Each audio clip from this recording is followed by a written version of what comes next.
Hey, salut à tous, bienvenue à Question Auto. Mais comme vous avez deviné aujourd'hui, ça ne sera pas vraiment Question Auto, beaucoup plus Question industrielle. Et je suis avec Mike de Tracto. Comment ça va? Ça va super bien, toi? Bien, ça va super bien. Premièrement, merci d'être présent avec une belle Mecalac 6 MCR aujourd'hui. Puis j'aimerais justement que tu me parles, c'est quoi Mecalac? En fait, Mecalac, c'est un produit européen.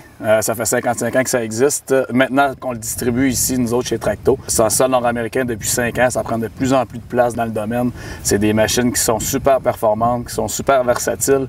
Donc, de ce côté-là, on va chercher différents domaines. Donc, que ce soit le paysagement, que ce soit le génie civil, que ce soit différentes façons dont on peut utiliser la pelle. On peut avoir, par exemple, l'excavation. On peut avoir un mode kit qu'on va voir tout à l'heure. Donc, il y a différentes features sur la machine qui te permettent de faire beaucoup plus avec une machine versus une excavatrice régulière. Bon, justement, parlons-en de la versatilité. Tu l'as mentionné un petit peu d'entrée.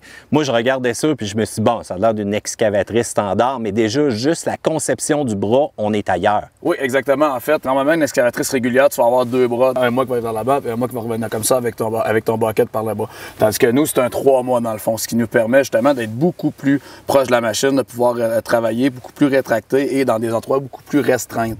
Donc, tu sais, si on regarde juste le mât qu'on voit là présentement, on a un mât qui est comme ça, là, qui est le stick. Dans le fond, on a un mât qui est vertical, puis on a par la suite l'autre mât qui nous permet d'aller plus loin. Donc, au lieu d'avoir un mouvement qui est comme ça toujours, bien, on a un mouvement qui va rétracter à côté de la machine, ce qui va nous permettre d'avoir toujours notre point au niveau du ballon, au niveau du poids. On va toujours être centralisé, donc on va être beaucoup plus stable.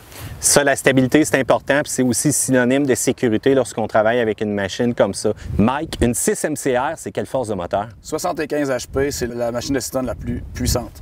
Puis au niveau justement des émissions, qu'est-ce qu'il y en est?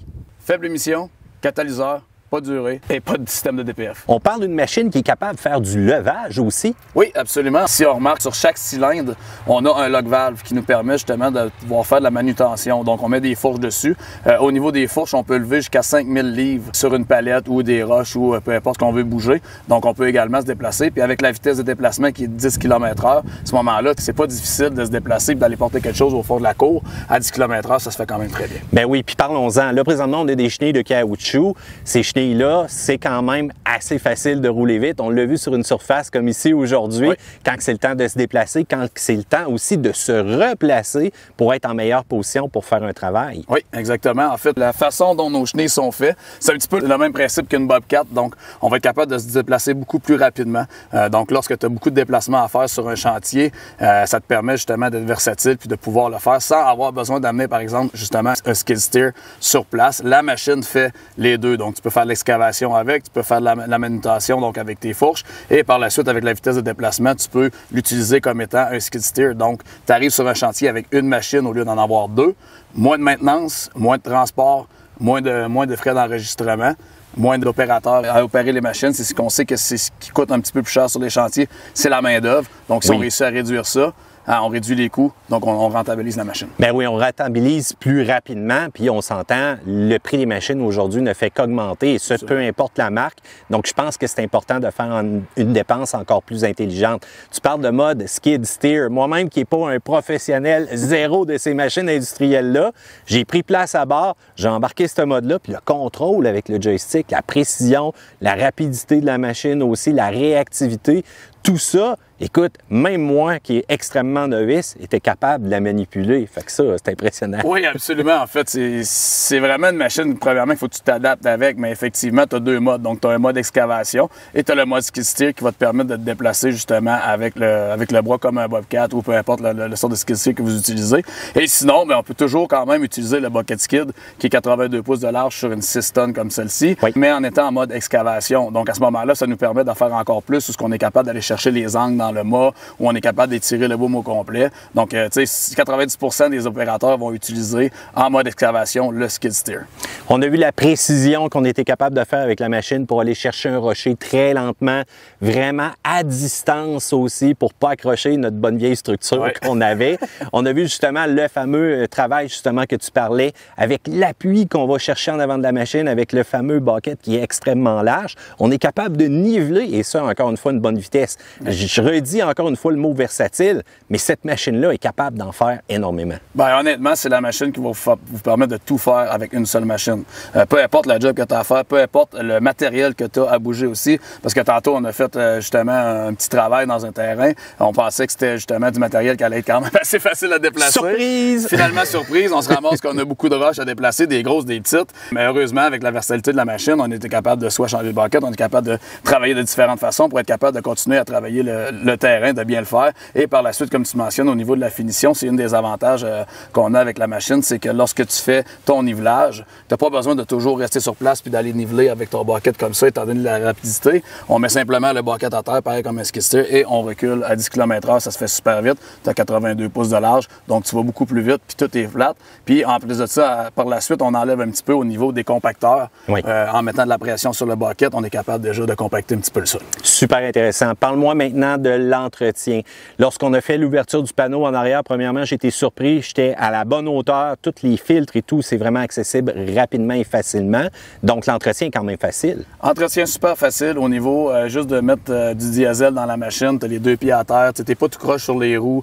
Souvent, des fois, par exemple, si on pense à une pépine ou des choses comme ça, on va être porté à avoir un appui en hauteur de ou même. Changer des filtreurs. Ouais. Tout est super accessible. Les deux pieds à terre. On fuel la machine. On change des filtreurs. On va aller à l'autre côté également au niveau de la batterie pour mettre la cut-off. Tout est accessible facilement.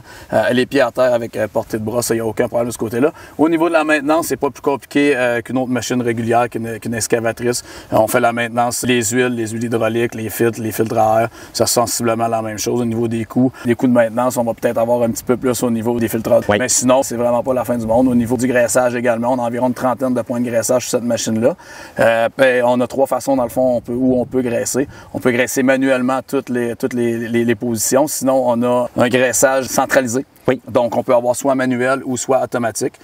Personnellement, nous autres, on les commande avec manuel. De cette façon-là, on est sûr à 100% le nombre de graisses qui va être mis dans la machine. En même temps, ça te permet de faire un contrôle visuel un peu de tes différents points aussi. Exactement. Puis, écoute, c'est important la maintenance. On le dit, celle-ci, il y en a qui pourraient justement avoir peur parce qu'il y a plusieurs points mobiles. Ouais. Mais on s'entend, Mecalac a prouvé ses forces, puis c'est la solidité, puis il n'y a pas de jeu, là. Absolument. Écoute, tout a été prouvé, tout est développé. Ça fait 55 ans que ça existe. Tout a été mis au point. Écoute, elle a 600 heures, cette machine-là qu'on a amenée ici aujourd'hui. Oui, mais 600 heures de tests de journalistes, de médias, Oui, de gars de chantier. Donc, fait que ça a été battu, ça. du monde qui l'ont brassé comme il faut. Puis honnêtement, tu t'es assis dedans tantôt, tu l'as essayé. Extrêmement solide. Je pense pas que tu aies vu aucun lousse dans les pins ou rien. Non, il n'y a rien qui tremblait. On n'entendait pas de jeu. Le quick attach aussi, ultra facile. J'ai été capable moi-même de le faire. Pas de jeu. Puis vraiment aussi, la manière dont ton quick attach va aller faire la pression pour maintenir en place ton godet, ça, c'est vraiment une belle technologie, là. Chose qui est super importante, nous autres, on met beaucoup l'accent sur la précision de la machine. Donc, au niveau de la précision, pour être précis, si tu te ramasses avec du mâche-fer ou, par exemple, que ton bucket a du lousse un peu dedans, ça joue un petit peu au niveau de ta précision. Nous autres, notre quick attach qui a été développé par Mecalac, en fait, c'est une pression qui se fait de 4400 livres constamment dans ton cylindre au bout. Fait qu'on le rentre à l'intérieur et puis c'est une pression qui se fait qu'à ce moment-là, même s'il y a un petit peu de fer qui s'en va, mais la pression fait qu'on reste quand même serré. Donc, à ce moment-là, au niveau de la précision, il n'y a pas de marge qui se crée. Super. Mike de Tracto, si on veut vous rejoindre, à quel endroit? Tracto à Laval, Tracto ici à Québec. On a un dépositaire ici à Québec également. Moi, je suis représentant dans la région de Québec. À Laval, c'est David Girard qui s'occupe de la succursale là-bas. Donc, vous pouvez nous appeler ou aller sur notre site web tracto.ca. Ça va nous faire plaisir de vous répondre. Mike, merci beaucoup pour cet essai-là. Les gens, si vous avez des questions, on n'a pas la prétention d'être des grands entrepreneurs généraux, ni en construction ou à question auto, mais c'est pas grave. Mike va être là pour répondre à vos questions dans la section commentaires. On like, on fait un pouce en l'air et on s'abonne et on se dit une autre fois pour peut-être une autre machine comme ça impressionnante.